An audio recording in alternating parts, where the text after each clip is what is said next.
রমজান মাসের দিনের বেলায় সুবহ সাদেক থেকে সূর্য অস্ত পর্যন্ত এই সময়ের মধ্যে খাদ্য পানীয় এবং দৈহিক বা স্ত্রী সঙ্গম এগুলো থেকে নিজেকে বিরত রাখা, এটার নাম হলো শাব্দিক এবং এটা পারিভাষিক রোজা। কু আনফুসাকুম ওয়া আহলিকুম নার। আল্লাহ রাব্বুল আলামিন বলেন, তোমরা আগে নিজেকে, নিজের নফসকে, নিজের সত্তাকে জাহান্নামের আগুন থেকে বাঁচাও, তারপর তোমার পরিবার পরিজন আহল আয়াল যারা আছে তাদেরকে তুমি রক্ষা করো। আউযু বিল্লাহি মিনাশ শাইতানির রাজীম। বিসমিল্লাহির রহমানির রহিম। আলহামদুলিল্লাহি রাব্বিল আলামিন ওয়াল আকিবাতু লিল মুত্তাকিন ওয়াস সালাতু ওয়াস সালামু আলা সাইয়্যিদিল আউওয়ালিন ওয়াল আখিরিন ওয়া আলা আলিহি ওয়া সাহবিহি আজমাইন। সুপ্রিয় দর্শক, পবিত্র মাহে রমজানুল মুবারক উপলক্ষে পি নিউজ টিভির বিশেষ অনুষ্ঠানে আপনাদেরকে স্বাগত জানাচ্ছি। আপনারা জানেন, আমরা পি নিউজ টিভির পক্ষ থেকে মাহে রমজানুল মুবারকে প্রতিদিন বিষয়ভিত্তিক আলোচনা নিয়ে আসি।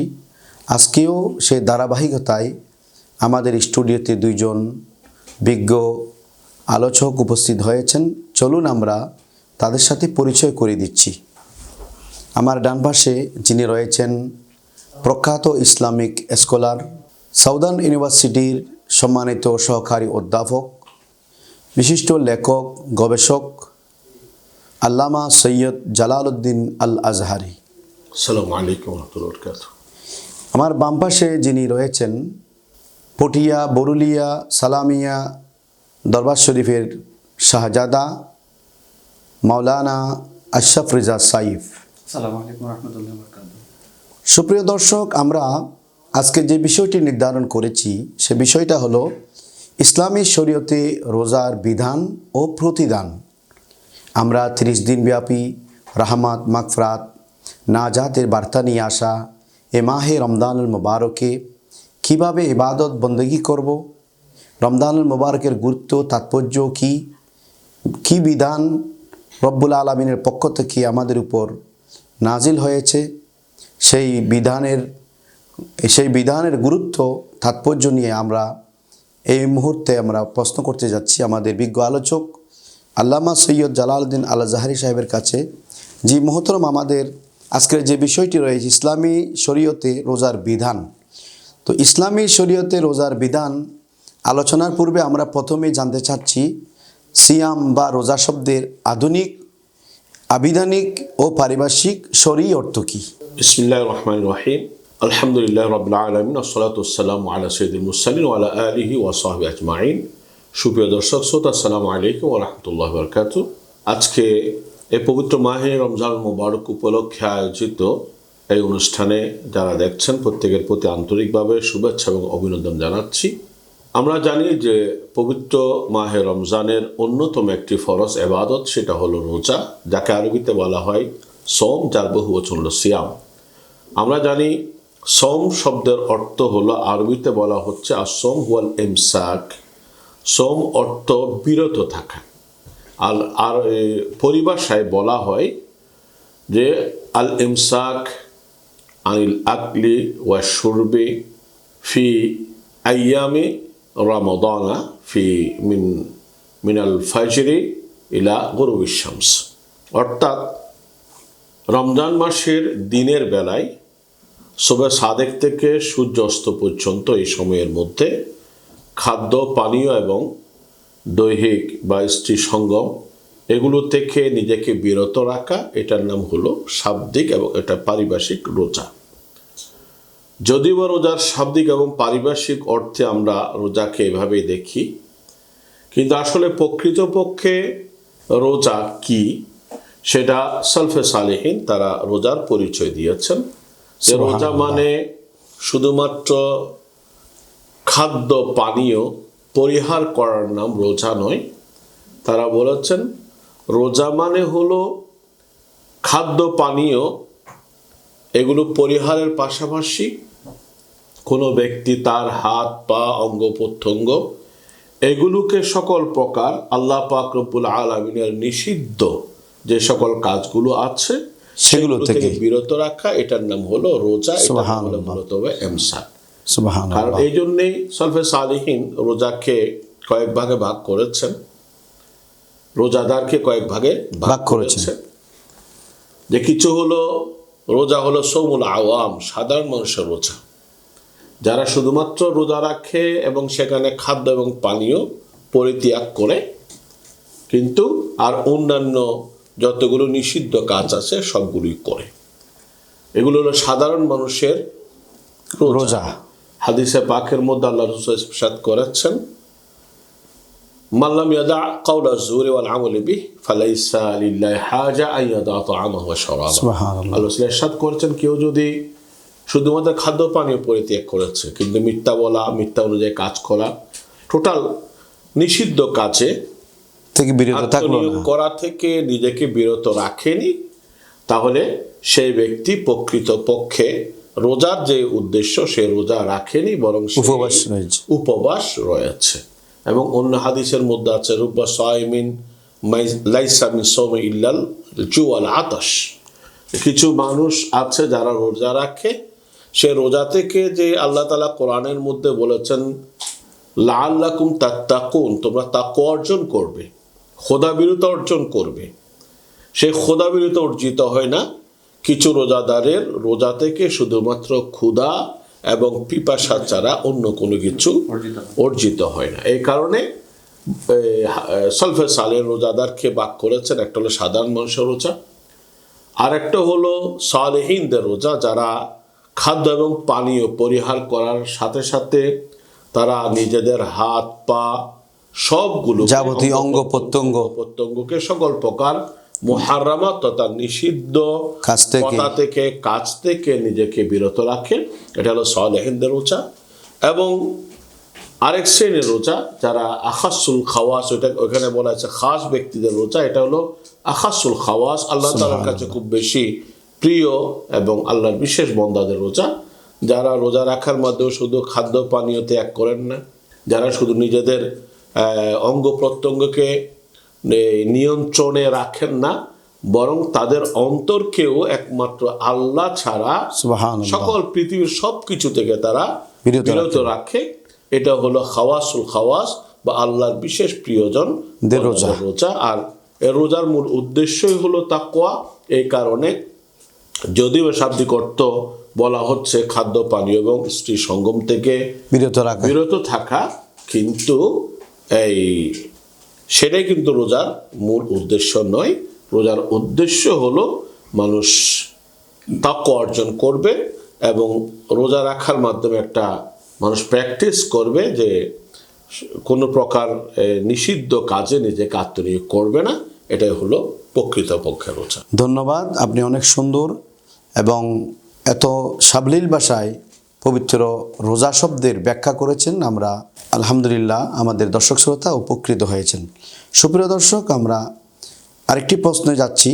আমরা এই পর্যায়ে আমাদের অন্যতম আরেকজন আলোচক, বরুলিয়া সালামিয়া দরবার শরীফের শাহজাদা মাওলানা সৈয়দ আশরাফ রিজা সাহেব, আপনার কাছে আমাদের প্রশ্ন হচ্ছে, তাসাউফের দৃষ্টিতে মাহে রমজানুল মোবারকের গুরুত্ব, রোজাকে কিভাবে দেখেছেন সুফিয়ায়ে কেরাম, এই বিষয়ে যদি আপনি বলতেন। জি, ধন্যবাদ। নাহমাদুহু ওয়া নুসাল্লি ওয়া নুসাল্লিমু আলা রাসূলিল কারীম, আম্মা বাদ। আমি সর্বপ্রথম অত্যন্ত ধন্যবাদ জানাচ্ছি পি নিউজ টিভিকে এত সুন্দর রমজান কেন্দ্রিক অনুষ্ঠানের আয়োজন করার জন্য। আমাকে যে প্রশ্নটি করা হয়েছে, সুফিয়ায়ে কেরামের দৃষ্টিতে এই রমজানের গুরুত্ব কতটুকু বা সুফিয়ায়ে কেরাম কীভাবে এই রমজানকে অতিবাহিত করেছেন। আমরা যদি নবীজি সাল্লাল্লাহু আলাইহি ওয়াসাল্লামের জীবন আদর্শ দেখি এবং তৎপরবর্তী সাহাবায়ে কেরাম, তাবিন, তবে তাবিনদের জীবন আদর্শ দেখি, নবীজি সাল্লাল্লাহু আলাইহি ওয়াসাল্লামের জীবনেও তার দরবারে এমন কিছু ব্যক্তি ছিলেন যারা তাদের সারাটা জীবন নবীজি সাল্লাল্লাহু আলাইহি ওয়াসাল্লামের চৌকাঠের মধ্যে অতিবাহিত করেছেন, যাদেরকে আমরা আহলে সুফা হিসেবে চিনি। বলা হয় থাকে সুফিয়ায়ে কেরামের উদ্ভব ওই আহলে সুফা থেকে। পারিভাষিকগতভাবে, শাব্দিকগতভাবে সুফিয়ায়ে কেরামের আহলে সুফা থেকে উদ্ভব হলেও আবার অনেকে বলে থাকেন সৌফ শব্দ থেকে সুফি শব্দের উদ্ভাবন হয়েছে। আর আরবি ব্যাকরণের মধ্যে জানা যায় সৌফ বলা হয় ভেড়ার লোম বা পশমকে। আমরা যদি সুফিয়ায়ে কেরামের জীবন আদর্শ দেখি, তারা পশমে কাপড় খুব বেশি ব্যবহার করতেন, হোক সেটা গ্রীষ্মে, হোক সেটা বর্ষায় বা শীতে। এর কারণ যদি একটু বিশ্লেষণ করা হয়, সুফিয়ায়ে কেরাম তারা এটা এই জন্য পরিধান করতেন যে শীত হোক, বর্ষা হোক, গ্রীষ্ম হোক, তাদের শরীর যেন আরাম আয়েশের মধ্যে না থাকে। তারা প্রচণ্ড গরমের মধ্যেও এই লোমের কাপড় পরিধান করতেন, যেন তাদের শরীরটা সবসময় একটা খুব পরিতৃপ্তের মধ্যে না থাকে, যেন শরীর পরিতৃপ্ত হয়ে আল্লাহ বিমুখ, খোদা বিরুতার বিমুখ যেন তারা হয় না যায়। আর রোজার সবচেয়ে বড় শিক্ষা হচ্ছে নিজেকে কষ্টের মধ্যে রেখে, নিজেকে ব্যথার মধ্যে রেখে, ক্ষুধার মধ্যে রেখে আল্লাহ এবং তার রাসূলের সন্তুষ্টি, আলহামদুলিল্লাহ। তো সুফিয়া ইকরামের এই দৃষ্টিকোণ থেকে যদি আমরা দেখি, আল্লাহ রাব্বুল আলামিন পবিত্র কালামে পাকের মধ্যে বলছেন, আউযু বিল্লাহি মিনাশ শাইতানির রাজিম, বিসমিল্লাহির রহমানির রহিম, কু আনফুসাকুম ওয়া আহলিকুম নার। আল্লাহ রাব্বুল আলামিন বলছেন, তোমরা আগে নিজেকে, নিজের নফসকে, নিজের সত্তাকে জাহান্নামের আগুন থেকে বাঁচাও, তারপর তোমার পরিবার পরিজন, আহল আয়াল যারা আছে তাদেরকে তুমি রক্ষা করো। এই যে নিজের নফসকে বাঁচানো, নিজের নফসকে পরিশুদ্ধ করা, এটার বড় শিক্ষা হচ্ছে রমজান। আমরা যদি হাদিসের পরিভাষার দিকে দেখি, আমাদের প্রিয় নবী সাল্লাল্লাহু আলাইহি ওয়াসাল্লাম বলছেন, ইন্না ফিল জাসাদি মুদগাতান ইজা সালাহাত সালাহাল জাসাদু কুল্লুহু ওয়া ইজা ফাসাদাত ফাসাদাল জাসাদু কুল্লুহু। হাদিসের পরিভাষায় নবী সাল্লাল্লাহু আলাইহি ওয়াসাল্লাম বলছেন, মানুষের শরীরের মধ্যে একটি অঙ্গ আছে, একটি গোশতের টুকরা আছে। এই গোশতের টুকরা যদি ভালো হয় তাহলে ওই মানুষের পুরো বডিটাই ভালো, আর যদি ওই গোশতের টুকরাটা খারাপ হয় তাহলে ওই মানুষের পুরো শরীরটা, পুরো সত্তাটাই খারাপ। এই হাদিসের বিবেচনায় যদি আমরা দেখি, সুফিয়া ইকরামের কাজ হচ্ছে মানুষের অন্তরকে পরিশুদ্ধ করা, মানুষের ভেতর জগৎকে পরিশুদ্ধ করা, মানুষকে ভিতর থেকে পিউরিফাই করা। যেমন আমার পূর্বে শ্রদ্ধেয় মৌলানা জালাল আজহারি মাদ্দাজিল্লাহুল আলী অত্যন্ত চমৎকারভাবে বলেছেন যে রোজার 3 প্রকার তিনি ভাগ করেছেন। প্রথম প্রকার হচ্ছে সাধারণ আওয়ামের রোজা, দ্বিতীয় প্রকার হচ্ছে তার চেয়ে উন্নত যারা মুমিন বান্দাদের রোজা, তৃতীয় প্রকার যারা আখাসুল খাস বান্দা, যাদেরকে সুফিয়া ইকরাম বলা হয়, আউলিয়া ইকরাম বলা হয়, তাদের রোজা। সাধারণ মানুষ রোজার মাধ্যমে শুধু খাবার থেকে বিরত থাকে। যারা মুত্তাকি পরহেজগার, তারা খাবারের পাশাপাশি যাবতীয় বদামল থেকে দূরে থাকে। কিন্তু সুফিয়া ইকরাম রোজাদারা তারা এমনটাই বুঝেন যে শুধু আমার খাবার নয়, শুধু আমার হাত, মুখ, চোখ, নাক, কান নয়, এমনকি আমার ভেতর যে আল্লাহ রাব্বুল আলামিন একটা অন্তর দিয়েছেন, এই অন্তরটাও যেন আল্লাহ বিমুখতা থেকে দূরে থাকে, সদা সর্বদা আল্লাহর দিকে যেন ঝুঁকে থাকে। তারা এটাকেই রোজা মনে করেন, আলহামদুলিল্লাহ। এভাবে আমরা যদি সুফিয়া ইকরামের পরিভাষায় একটা কথা দেখি যে তারা বলে থাকেন, মান আরাফা নাফসাহু ফাকাদ আরাফা রাব্বাহু, যে নিজেকে চিনলো সে আল্লাহকে চিনলো। রোজাকে নিজেকে পরিশুদ্ধ করার মাধ্যমে নিজের যে আত্মপরিচয় উপলব্ধি করা, নিজের পরিচয় তুলে ধরা, এটা সুফিয়া ইকরামের অনেক বড় একটা শিক্ষা। আমরা যদি সুফিয়া ইকরামের দরবারগুলো দেখি, সুফিয়া ইকরামের পরিবেশগুলো দেখি, তারা মানুষকে সবসময় কম খাওয়া, কম ঘুমানো এবং কম মানুষের সাথে মেলামেশাকে প্রায়োরিটি দিয়ে থাকেন, কম কথা বলা, এগুলো সবগুলো কিন্তু রোজার শিক্ষা। আর হাদিসে মুবারকের মধ্যে আমাদের প্রিয় নবী সাল্লাল্লাহু আলাইহি ওয়াসাল্লাম বলছেন, যখন তোমাদের শাহওয়াত জাগ্রত হয়, এই ক্ষেত্রে তোমাদের যদি বিবাহের সামর্থ্য না থাকে, তখন তোমরা রোজার মাধ্যমে নিজেকে নিয়ন্ত্রণ করো। এই আত্মনিয়ন্ত্রণের পুরো সিস্টেমটা সুফিয়া ইকরামের মধ্যে আজও পর্যন্ত জারি আছে এবং কিয়ামত পর্যন্ত জারি থাকবে, এই আশাবাদ ব্যক্ত করছি আমি। ধন্যবাদ আপনাকে, অনেক সুন্দর সুফিয়া ইকরামের দৃষ্টিতে আপনি আলোচনা করেছেন রোজার গুরুত্ব, তাৎপর্য। আপনাকে আমাদের স্টুডিওর মধ্যে আসার জন্য আমরা ধন্যবাদ জানাচ্ছি। সুপ্রিয় দর্শক, আলহামদুলিল্লাহ আমরা অত্যন্ত সুন্দর আলোচনার মাধ্যমে আমাদের বিষয়ভিত্তিক আলোচনা অনুষ্ঠান শেষ করতে যাচ্ছি। তো আপনাদের কাছে আমাদের বিনীত আহ্বান থাকবে, মাহে রমজানুল মুবারকে প্রতিদিন নির্দিষ্ট বিষয়ের উপর আমাদের আলোচনা নির্দিষ্ট সময়ে আপনারা উপভোগ করবেন। আমাদের শুধু বিষয়ভিত্তিক আলোচনা নয়, বরং পি নিউজ টিভির পক্ষ থেকে প্রতিদিন নাতে রাসূল সাল্লাল্লাহু আলাইহি ওয়াসাল্লাম, সহিহ কোরআন শিক্ষা থেকে শুরু করে আমরা বিভিন্ন অনুষ্ঠান সাজিয়েছি। আপনাদেরকে পি নিউজ টিভির সাথে থাকার জন্য আহ্বান জানিয়ে আজকের মতো এই ইসলামী অনুষ্ঠান শেষ করলাম। সবাইকে অনেক অনেক মোবারকবাদ, ধন্যবাদ।